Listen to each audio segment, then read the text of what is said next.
हरिओम। सनातन podcast में आपका हार्दिक स्वागत है। हम अपनी रामचरितमानस श्रृंखला को आगे बढ़ाएंगे। पिछली चर्चा में हमने सुना कि कैसे श्री राम, लक्ष्मण और सीता जी महर्षि वाल्मीकि के आश्रम से आज्ञा लेकर चित्रकूट की ओर प्रस्थान करते हैं। तो आज हम चित्रकूट के उस दिव्य वातावरण की चर्चा करेंगे जहां प्रभु ने निवास किया। जी बिल्कुल। और ये भी देखेंगे कि कैसे उनके आगमन ने उस स्थान को मतलब हर रूप से ही रूपांतरित कर दिया। बिल्कुल। और यह रूपांतरण का विषय बहुत ही महत्वपूर्ण है। गोस्वामी तुलसीदास जी चित्रकूट के वर्णन का आरंभ ही एक ऐसे तत्व से करते हैं जो स्वयं रूपांतरण का प्रतीक है, मंदाकिनी नदी। अच्छा, मंदाकिनी नदी? जी, ये कोई साधारण नदी नहीं है। ये तो वही गंगा जी की धारा है जिसे अत्रि ऋषि की पत्नी महासती अनसुईया जी अपने तपोबल से चित्रकूट में लाई थीं। अद्भुत। यानी चित्रकूट की कहानी एक महान तपस्विनी के सामर्थ्य से प्रारंभ होती है। तो इस नदी में ऐसी क्या विशेषता थी? तुलसीदास जी कहते हैं कि ये नदी समस्त पाप रूपी बालकों को खा जाने के लिए डाकिनी यानी डाइन के समान है। डाकिनी, ये उपमा थोड़ी कठोर लगती है। हाँ, लग सकती है, पर इसका भावार्थ बहुत गहरा है। जैसे डाकिनी किसी को नहीं छोड़ती, वैसे ही ये नदी अपने संपर्क में आने वाले किसी भी पापी के पापों को छोड़े बिना उनका समूल नाश कर देती है। अच्छा। इसके दर्शन और स्नान मात्र से ही समस्त पाप नष्ट हो जाते हैं। तो ये हुआ पहला रूपांतरण, पाप का पुण्य में। तो प्रभु राम सबसे पहले इसी पवित्र नदी के तट पर पहुंचे। वहां का वातावरण कैसा था? वह स्थान तो पहले से ही एक तपोभूमि था। वहां अत्रि आदि बहुत से श्रेष्ठ मुनि निवास करते थे, जो योग, जप और तप करते हुए अपने शरीर को कस रहे थे। मतलब कठोर साधना में लीन थे। जी बिल्कुल। और जब महर्षि वाल्मीकि प्रभु को वहां ले जाते हैं तो वे एक बहुत ही सुंदर निवेदन करते हैं। हाँ, वो चौपाई मुझे स्मरण है। अति आदिक मुनिवर बहु बसहीं, करहीं जोग जप तप तन कसहीं, चलो सफल श्रम सब करोहु, राम देहु गोरख गिरि बरोहु। जी देखिए, इस चौपाई में सफल श्रम शब्द कितना महत्वपूर्ण है। हाँ। वाल्मीकि जी कह रहे हैं, हे राम, ये मुनि तो वर्षों से, शायद जन्मों से आपको पाने के लिए ही ये सब तप कर रहे हैं। चलिए उनके परिश्रम को सफल कीजिए। सही बात है। ईश्वर का सान्निध्य ही तो हर साधना का अंतिम फल है। बिल्कुल। आपकी उपस्थिति मात्र से उनका तप सफल हो जाएगा और ये पर्वत श्रेष्ठ चित्रकूट भी धन्य हो जाएगा। तो ये हुआ दूसरा रूपांतरण, वर्षों के श्रम का सार्थकता में। और प्रभु ने उनकी बात मानी। वाल्मीकि जी की महिमा सुनकर सबने मंदाकिनी में स्नान किया।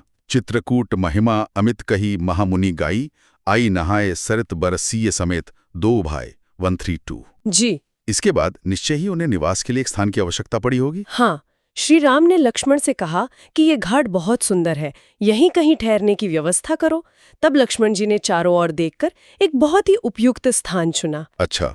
उन्होंने ऐस्विनी नदी के उत्तर में एक ऊंचा किनारा देखा जिसके चारों ओर धनुष के आकार में एक नाला फिरा हुआ था। मतलब वो प्राकृतिक रूप से ही अत्यंत सुरक्षित और मनोरम था। और यहीं पर लक्ष्मण जी वो प्रसिद्ध उपमा देते हैं, है ना, जो चित्रकूट के आध्यात्मिक सामर्थ्य को दर्शाती है। जी बिल्कुल। ये एक अद्भुत रूपक है। पर मेरा एक प्रश्न है, चित्रकूट जैसे शांत आध्यात्मिक स्थान के लिए एक शिकारी का रूपक क्यों?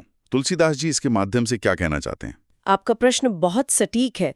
देखिए, यह रूपक चित्रकूट की निष्क्रिय सुंदरता का नहीं, बल्कि उसकी सक्रिय आध्यात्मिक शक्ति का वर्णन करता है।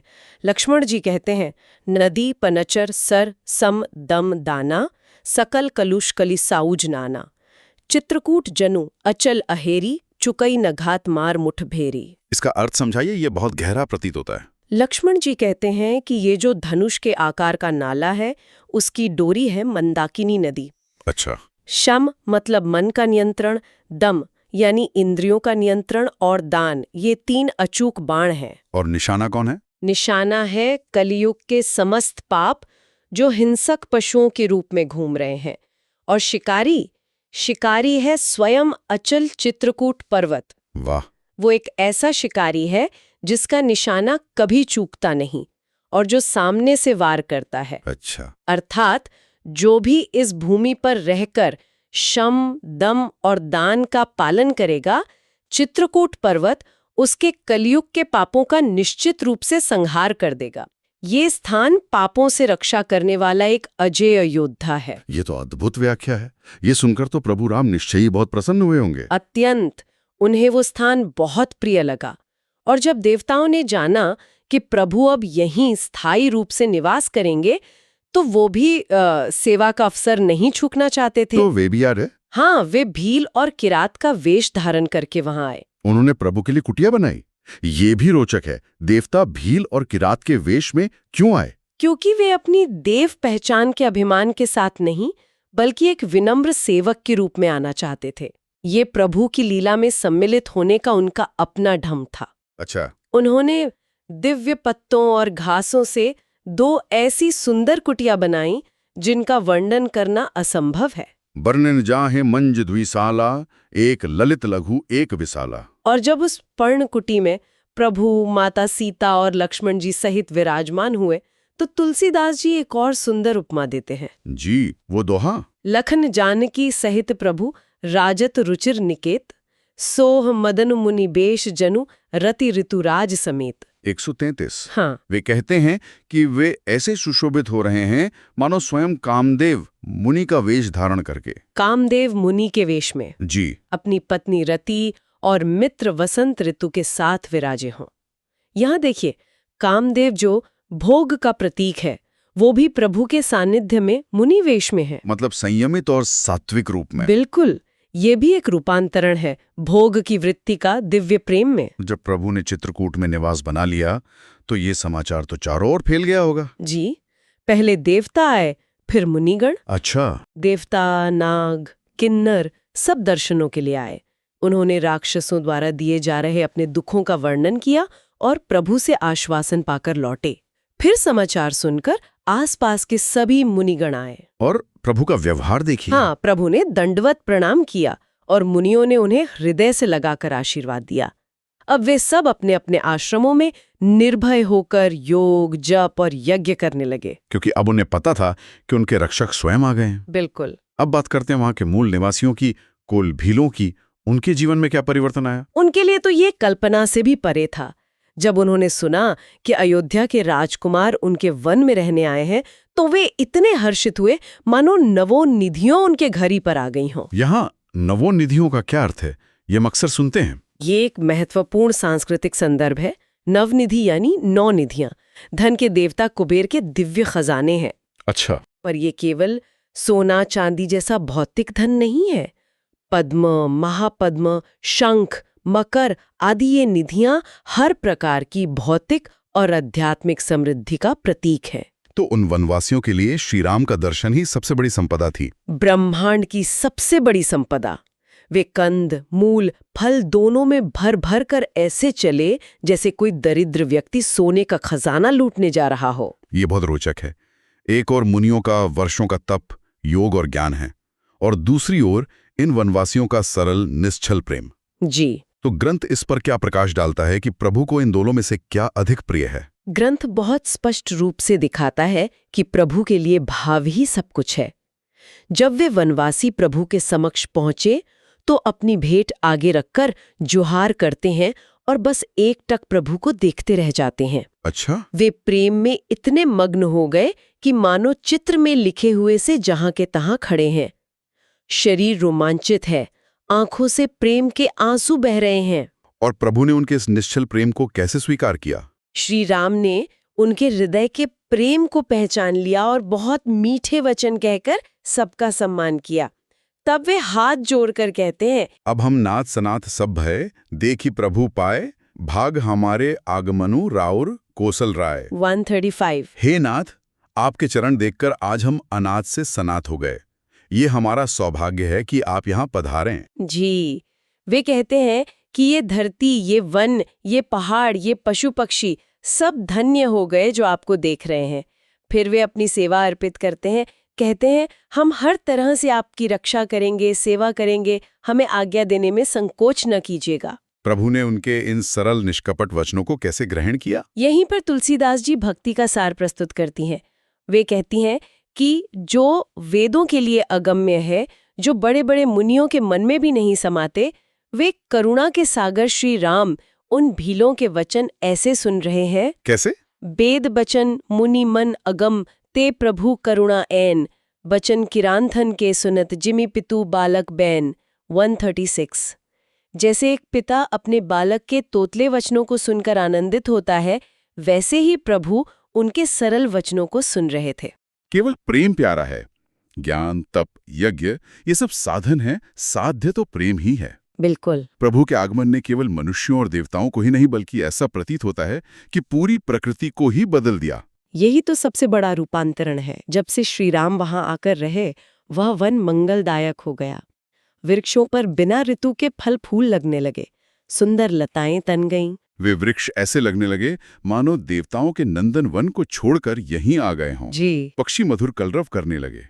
पर सबसे अद्भुत और गहरा परिवर्तन जो हुआ वह था जीवों के स्वाभाविक वैर का मिट जाना। हाँ। हाथी, सिंह, बंदर, सुअर और हिरण ये सब अपना स्वाभाविक वैर छोड़कर साथ साथ विचरने लगे। हाँ। ये जो जानवरों के बीच प्राकृतिक शत्रुता का मिट जाना है, ये केवल एक सुंदर काव्यात्मक कल्पना है या इसका कोई गहरा आध्यात्मिक अर्थ भी है? ये काव्य से कहीं बढ़कर है।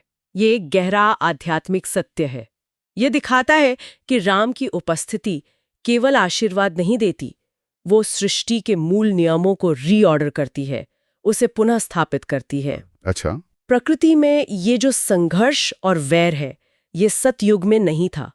प्रभु की उपस्थिति उस स्थान पर सतयुग की वापसी जैसी है। ये एक ऐसी दिव्य शांति स्थापित करती है जहां हिंसा का कोई स्थान नहीं। मतलब जहां पूर्ण धर्म और प्रेम का वास होता है, वहां प्रकृति भी अपनी क्रूरता छोड़ देती है। बिल्कुल। इसीलिए जगत के सारे दिव्य वन और पर्वत चित्रकूट को देखकर सिहाते हैं, यानी उसकी बराबरी करने की इच्छा रखते हैं। देवता भी दिन रात कहते हैं, चित्रकूट के बिहग मृग बेली बिटप तृण जाति पुण्य पुंज सब धन्य अस काहीं देव दिन राति। 138 के चित्रकूट के पशु पक्षी, बेल वृक्ष, यहाँ तक के घास भी पुण्य की राशि और धन्य है। जी। हमने देखा कि बाहरी दुनिया कैसे बदल गई, लेकिन उस पर्णकुटी के भीतर उन तीनों का जीवन कैसा था? क्या इस नए वातावरण ने उनके आपसी संबंधों को भी प्रभावित किया? पर्वत, वृक्ष, नदी उनकी चरण रज का स्पर्श पाकर सुखी हो रहे थे, मानो सब मोक्ष के अधिकारी हो गए हों। और वे तीनों? जहां तक उन तीनों की बात है, लक्ष्मण जी तो मन, वचन और कर्म से श्री राम की सेवा में ऐसे लीन थे कि उनके शील और स्नेह का वर्णन करना असंभव है। और माता सीता की क्या मनोदशा थी? राजमहल के ऐश्वर्य को छोड़कर वे वन में कैसे सुखी थी? माता सीता के लिए सुख किसी स्थान या वस्तु में नहीं, बल्कि श्री राम के सानिध्य में था। वे अयोध्या, परिवार, राजमहल सब भूलकर वन में बहुत सुखी थीं। सच में? जी। वे क्षण क्षण पर पति के चंद्रमा जैसे मुंह को देखकर वैसे ही प्रसन्न होती थीं जैसे चकोर कुमारी चंद्रमा को देखकर होती है। स्वामी का प्रेम अपने प्रति बढ़ता देख वे ऐसे हर्षित रहती थीं जैसे दिन में चकवी। वाह! उनके लिए वो वन हजारों अवध के समान प्रिय था। पर्णकुटी ही प्रिय महल थी, मृग और पक्षी ही प्रिय कुटुंबी थे, और मुनियों की पत्नियां सास और मुनि ससुर के समान थे। और कंदमूल फल का आहार? वही अमृत लगता था। और स्वयं प्रभु राम, क्या उन्हें भी कभी घर की याद आती थी? हाँ, जब जब श्री राम अयोध्या को याद करते, उनके नेत्रों में जल भर आता। विशेषकर अपने माता पिता, भाइयों और भरत के प्रेम, शील और सेवा भाव को याद करके वे दुखी हो जाते। लेकिन फिर? किंतु फिर ये कुसमय है, यानी प्रतिकूल समय है, यह समझकर धीरज धारण कर लेते। प्रभु को दुखी देखकर सीता जी और लक्ष्मण जी पर क्या प्रभाव पड़ता था? वे भी व्याकुल हो जाते थे, ठीक वैसे ही जैसे मनुष्य की परछाई मनुष्य के समान ही चेष्टा करती है। तब प्रभु क्या करते थे? तब कृपालु श्री राम उन दोनों की दशा देखकर कोई पवित्र कथा या प्रसंग कहने लगते, जिसे सुनकर वे दोनों भी सुख पाते। वे एक दूसरे के संबल थे। वे पर्णकुटी में ऐसे सुशोभित थे जैसे अमरावती में इंद्र अपनी पत्नी शची और पुत्र जयंत के साथ बसता है। रामू लखन सीता सहित सोहत पर्ण निकेत, जिमि बासव बस अमरपुर शची जयंत समेत। 141। तो जहां एक ओर चित्रकूट में एक नया स्वर्ग बस रहा था, जहां प्रकृति भी अपने नियम बदल रही थी, वहीं दूसरी ओर हाँ। उस दुनिया में जिसे वे पीछे छोड़ आए थे, गहरा शोक छा रहा था। कथा हमें वापस सुमंत्र जी के पास ले जाती है और उनकी वापसी की यात्रा चित्रकूट के इस आनंदमय वातावरण के ठीक विपरीत है। बिल्कुल सही, सेतु बांधा आपने। ये कथा का दूसरा पक्ष है। जब निषाद राज प्रभु को गंगा पार पहुंचाकर लौटा तो उसने मंत्री सुमंत्र को रथ सहित वहीं पाया। उनकी दशा कैसी थी? मंत्री की व्याकुल दशा देखकर निषाद राज को जो दुख हुआ वह कहा नहीं जा सकता। सुमंत्र जी हा राम, हा सीते, हा लक्ष्मण पुकारते हुए मूर्छित होकर धरती पर गिर पड़े। और उन घोड़ों की क्या दशा थी जो प्रभु को इतना प्रेम करते थे? घोड़े भी बेहाल थे। वे दक्षिण दिशा की ओर जिधर प्रभु गए थे देख देख कर हिनहिनाते थे। वे ऐसे व्याकुल थे मानो बिना पंख के पक्षी तड़प रहे हों। अच्छा। तुलसीदास जी है, नहीं तृण चरहिन न पियहि जल, मोचहि लोचन बारी, व्याकुल भये निषाद सब, रघुबर बाच निहारी। 142। वे न घास चरते थे न पानी पीते थे, बस आंखों से आंसू बहा रहे थे। उनकी यह दशा देखकर सब निषाद भी व्याकुल हो गए। ये दिखाता है कि राम का प्रेम केवल मनुष्यों तक ही सीमित नहीं था। बिल्कुल नहीं। तब निषाद राज ने उन्हें सांत्वना दी होगी। जी, निषाद राज ने धीरज धरकर सुमंत्र जी को समझाया कि आप तो पंडित हैं, परमार्थ को जानने वाले हैं, विधाता को प्रतिकूल जानकर धैर्य रखिए। किसी तरह उन्हें उठाया होगा। हाँ, किसी तरह समझाकर उन्हें रथ पर बैठाया, पर शोक के मारे सुमंत्र जी इतने शिथिल थे कि रथ हाँक नहीं सकते थे।